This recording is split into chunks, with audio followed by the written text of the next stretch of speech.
Salah satu gangguan jiwa yang masih kurang dipahami oleh masyarakat luas yaitu gangguan afektif bipolar. Gangguan afektif bipolar merupakan suatu penyakit yang ditandai dengan gejala perubahan suasana hati menjadi terlalu bersemangat, terlalu aktif, dan juga depresi. Penyakit bipolar ini sendiri dapat kambuh secara tiba-tiba sehingga membutuhkan pengobatan dalam jangka waktu yang sangat lama. Menurut riset kesehatan dasar pada tahun 2018 dikatakan bahwa sebanyak 9,8% dari total penduduk di Indonesia mengidap penyakit bipolar. Provinsi yang dicatat dengan tingkat emosional tertinggi yaitu Sulawesi Tenggara, Sulawesi Selatan, lalu Jawa Barat, Yogyakarta, dan juga Nusa Tenggara Timur. Pengobatan gangguan bipolar berfokus dalam pemulihan gejala sehingga didapatkan mood yang stabil. Sementara untuk fase pemeliharaan bertujuan untuk mencegah timbulnya penyakit, menurunkan risiko bunuh diri dan juga depresi. Untuk rumusan masalah pada proposal ini adalah obat antidepresan manakah yang lebih efektif. Sementara untuk tujuan penelitiannya adalah untuk mengetahui efektivitas biaya antidepresan pada penyakit bipolar disorder di Jawa Barat. Yang pertama, yaitu ada pengertian farmakoekonomi, yang merupakan suatu analisa ekonomi terhadap upaya pelayanan kesehatan, yaitu dalam penggunaan obat, dengan meninjau dari segi biaya versus dampak. Dampak yang dapat muncul akibat dari penggunaan obat-obatan dalam proses terapi antara lain adanya perubahan fisik, emosi, spiritual, finansial, dan status sosial pada penderita, pada masyarakat, pada unit pelayanan kesehatan, atau penyandang dana seperti keluarga penderita, pemerintah, kantor, dan asuransi. Selanjutnya, farmakoekonomi juga didefinisikan sebagai deskripsi dan analisa dari biaya terapi dalam suatu sistem pelayanan kesehatan. Lebih spesifik lagi adalah suatu penelitian atau sebuah penelitian tentang proses identifikasi, mengukur dan membandingkan biaya, resiko, dan keuntungan dari suatu program, pelayanan dan terapi, serta determinasi suatu alternatif terbaik. Evaluasi farmakoekonomi ini memperkirakan harga dari produk pelayanan berdasarkan satu atau lebih sudut pandang. Selanjutnya adalah evaluasi dalam farmakoekonomi yang meliputi cost minimization analysis atau CMA, yang kedua ada cost effectiveness analysis atau CAI, yang ketiga ada cost benefit analysis atau CBA, dan yang terakhir ada cost utility analysis atau CUA. Yang dimana CMI merupakan tipe analisis yang menentukan biaya program terendah dengan asumsi besarnya manfaat yang diperoleh sama. Analisis ini digunakan untuk menguji biaya relatif yang dihubungkan dengan intervensi yang sama dalam bentuk hasil yang diperoleh. Nah, selanjutnya ada CAI, istilah analisis cost effectiveness analysis yang mengacu pada jenis evaluasi tertentu yang dimana manfaat atau benefit dari suatu pengobatan dapat diukur dalam bentuk unit natural dan segala biaya yang dikeluarkan dapat diperhitungkan. Yang selanjutnya ada CBA atau pendekatan analisis. Dengan metode ini merupakan analisis yang paling sulit untuk diterapkan, yang dimana pada sistem analisis ini menghendaki adanya perhitungan secara ekonomi terhadap benefit yang diperoleh dari suatu intervensi pengobatan. Dan yang terakhir ada CUA atau analisis utility, yang merupakan tipe analisis yang mengatur manfaat dalam utilitas beban lama hidup, menghitung biaya per utilitas, mengukur rasio untuk membandingkan di antara beberapa program.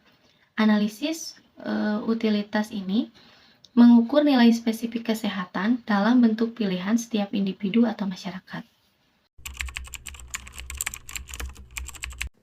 Terminologi dalam farmakoekonomi. Dalam bidang farmakoekonomi, terdapat beberapa terminologi yang penting untuk kita ketahui, antara lain biaya atau cost dan harga atau price.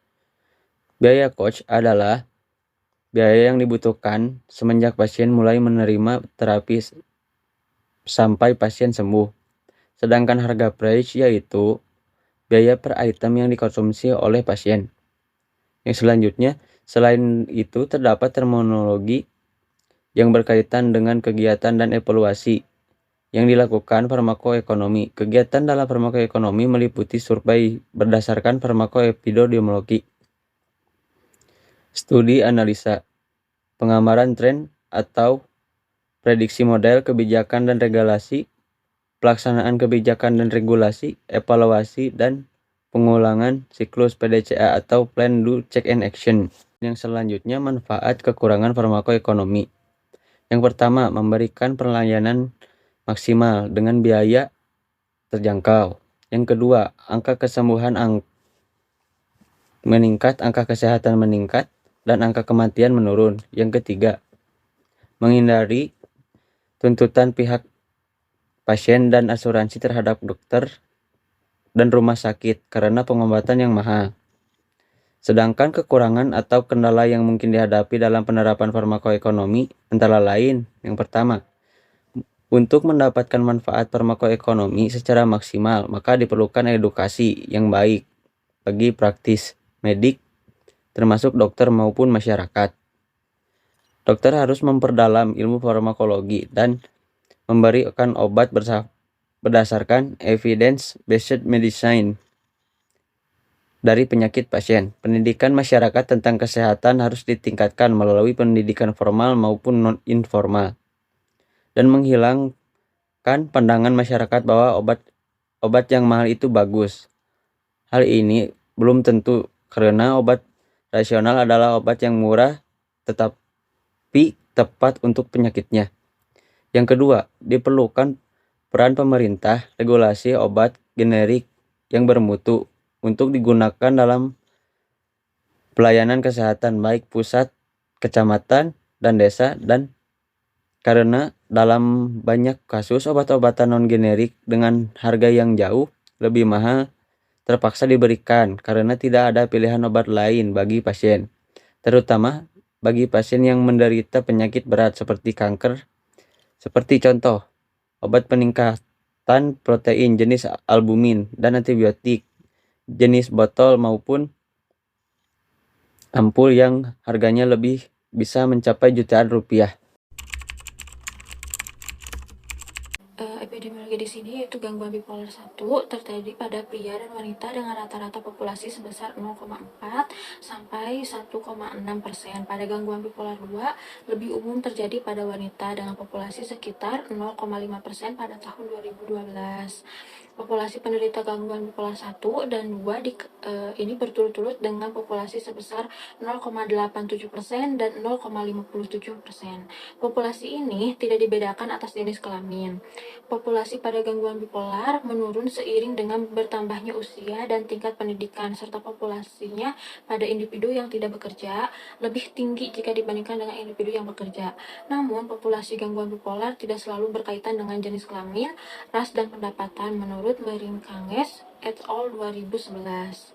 Yang selanjutnya yaitu ada etiologi atau penyebab pasti gangguan bipolar tidak diketahui, tetapi diduga merupakan kombinasi dari kecenderungan genetik, perubahan biologis, dan stresor psikososial. Yang pertama yaitu ada faktor biologis. Nah, kembar monozigot 2-4 kali lebih banyak daripada kembar dizigot. Tingkat kesesuaian untuk kembar identik adalah 70-80%. 5 lokus genetik telah dilaporkan terkait erat dengan gangguan bipolar. Lalu, infeksi prenatal dan perinatal telah dilaporkan berhubungan dengan timbulnya gangguan bipolar. Paparan rokok selama kehamilan dan stres selama kehamilan juga merupakan faktor risiko.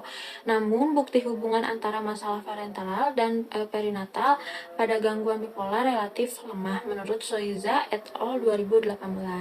Lalu yang kedua yaitu ada faktor psikososial, di mana penelitian telah menunjukkan bahwa wanita berada pada risiko yang lebih tinggi untuk gangguan bipolar 2, yaitu episode depresi dan hipomatik.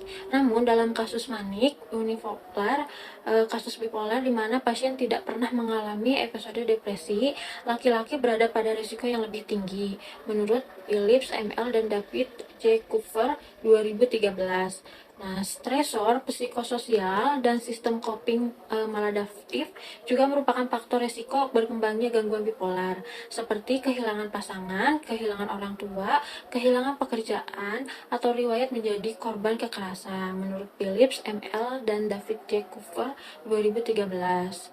Lalu, riwayat trauma atau kekerasan masa kanak-kanak juga merupakan faktor resiko gangguan bipolar, menurut Sayuza et al. 2018. Nah, gangguan bipolar juga lebih sering terjadi pada mereka yang belum menikah, tidak bercerai, atau berpisah dari pasangan. Nah, riwayat trauma atau kekerasan pada masa kanak-kanak juga menjadi faktor risiko gangguan bipolar. Menurut Philip M.L. dan David Jacober 2013. Selanjutnya, saya akan menjelaskan tentang klasifikasi gangguan bipolar, ditandai dengan episode berulang dari suasana hati, aktivitas, termasuk perubahan suasana hati dan depresi. Oleh karena itu, sistem klasifikasi tersebut harus mengidentifikasi episode tunggal dan pola kekambuhannya. Episode tunggal diklasifikasikan sebagai depresi berat, manik, hipomanik atau lebih ringan atau campuran, lebih jarang, di mana gambaran klinis keduanya itu, baik manik ataupun depresi berat, muncul secara serentak atau bergantian secara cepat. Gangguan afektif bipolar didefinisikan setidaknya 2 episode, termasuk setidaknya 1 episode hipomanik atau manik. Dan yang selanjutnya ada gejala klinis gangguan jiwa bipolar. Yang pertama ada perubahan suasana hati musiman. Seperti halnya gangguan afektif musiman, orang dengan gangguan bipolar memiliki suasana hati atau mood yang berubah seiring musimnya. Berbeda dengan beberapa pasien kemudian mengalami episode manik atau hipomanik di musim semi atau musim panas.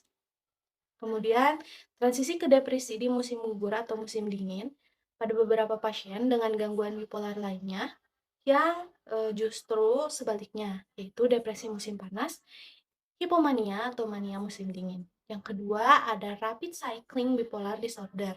Beberapa orang dengan gangguan bipolar mengalami perubahan suasana hati yang cepat, 4 kali atau lebih dalam 1 tahunnya. Namun, terkadang perubahan sensasi terjadi lebih cepat dalam beberapa jam. Yang ketiga, ada psikosis. Pada pasien dengan gangguan bipolar yang memiliki gejala manik atau depresi mayor, gejala psikotiknya tidak didasarkan pada pemikiran yang realistis. Gejalanya mungkin termasuk halusinasi atau delusi, kepercayaan pada hal-hal yang tidak sesuai dengan kenyataannya. Selanjutnya ada diagnosis bending. Morbiditas dan mortalitas meningkat pada pasien dengan gangguan bipolar. Selain percobaan bunuh diri, terutama karena penyakit kardiovaskular dan diabetes tipe 2, penyakit somatik yang penting secara epidemiologis adalah penyakit kardiovaskular, sindrom metabolik, diabetes, penyakit muskuloskeletal, dan migrain. Koeksistensi penyakit psikiatri dan medis selama awitan dan perjalanan penyakit diagnosis memerlukan pertimbangan bipolar, yang juga akan memberikan pengobatan. Berikut adalah faktor resiko yang dapat membantu dalam mengeksklusi diagnosis bending. Yang pertama, riwayat keluarga yang menderita gangguan bipolar. Yang kedua, sedih yang mendalam atau depresi psikiotik saat masa anak-anak atau remaja. Yang ketiga, onset cepat atau regresi cepat dari depresi.